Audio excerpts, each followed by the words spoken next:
Hi, my name is Giovanna Coglieri, and I did my project on Brazil.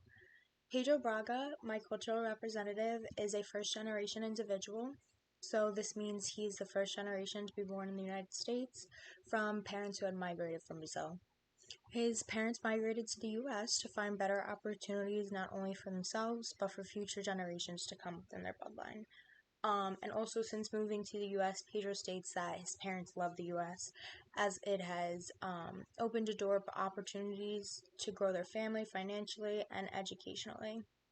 Pedro is 24 years old, and I met him during high school as we both attended St. John Vianney High School in Hometown, New Jersey. Using the G&G cultural assessment as a guide for this assignment, I was able to fully understand each phenomenon in Brazilian culture, including communication, time, space, social organization, environmental control, and biological variations. And there are a few that I wanted to highlight as some things did surprise me. So to start with time, Brazilians are not punctual individuals, so they're never on time. They take a more relaxed approach to timekeeping, so always expect them to be late. Pedro states that his Brazilian family is not punctual at all, so when there's an event, he says that it's expected everyone starts to show up at least 30 minutes after the arrival time, and it's almost always unusual if individuals actually show up on time.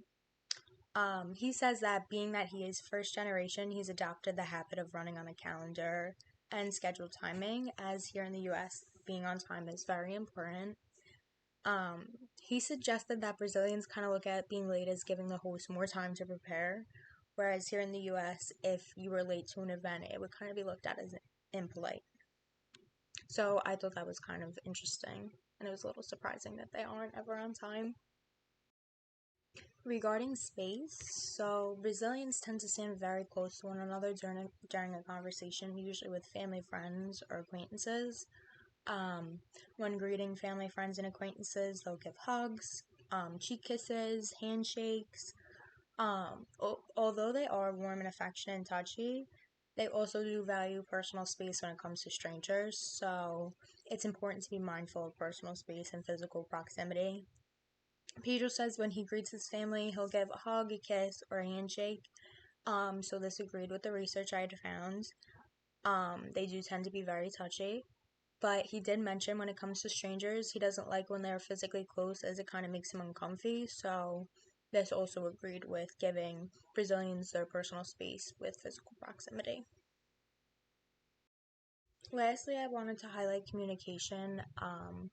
So Portuguese is the first language spoken in Brazil. So they often tend to be very loud individuals. They speak loud. Even when speaking one on one, they'll be loud. That's just how they are. Pedro states that his native language is Portuguese, but he does prefer to speak English, as English is the international language with many more benefits. When talking to parents, uncles, aunts, any older individuals, he does speak Portuguese. But when he speaks with his brothers or his younger cousins, he will speak English as they're also first generation and they do have a better understanding of the English language.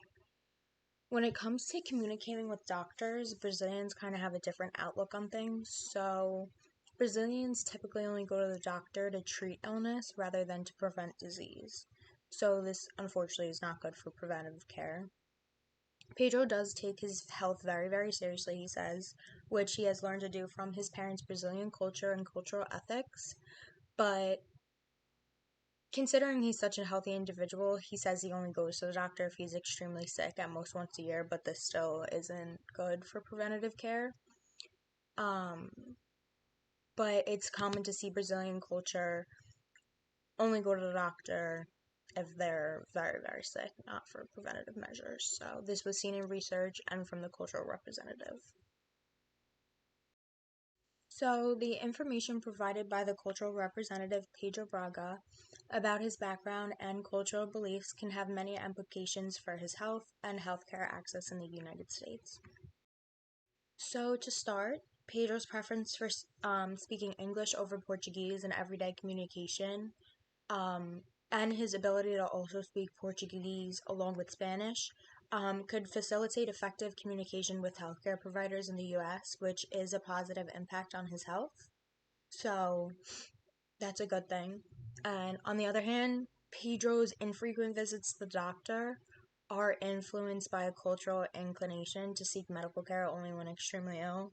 So this could negatively affect his health in the US, as regular checkups, preventative screenings, and early intervention are important to ensure proactive and comprehensive health care.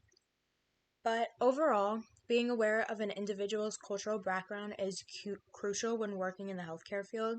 Specifically for Pedro and individuals sharing similar backgrounds of Brazilian culture, it is important to have open communication, respect for culture diversity, be mindful of personal space, and recognize the interconnectedness of diverse cultural influences, enhancing health outcomes and health care experiences.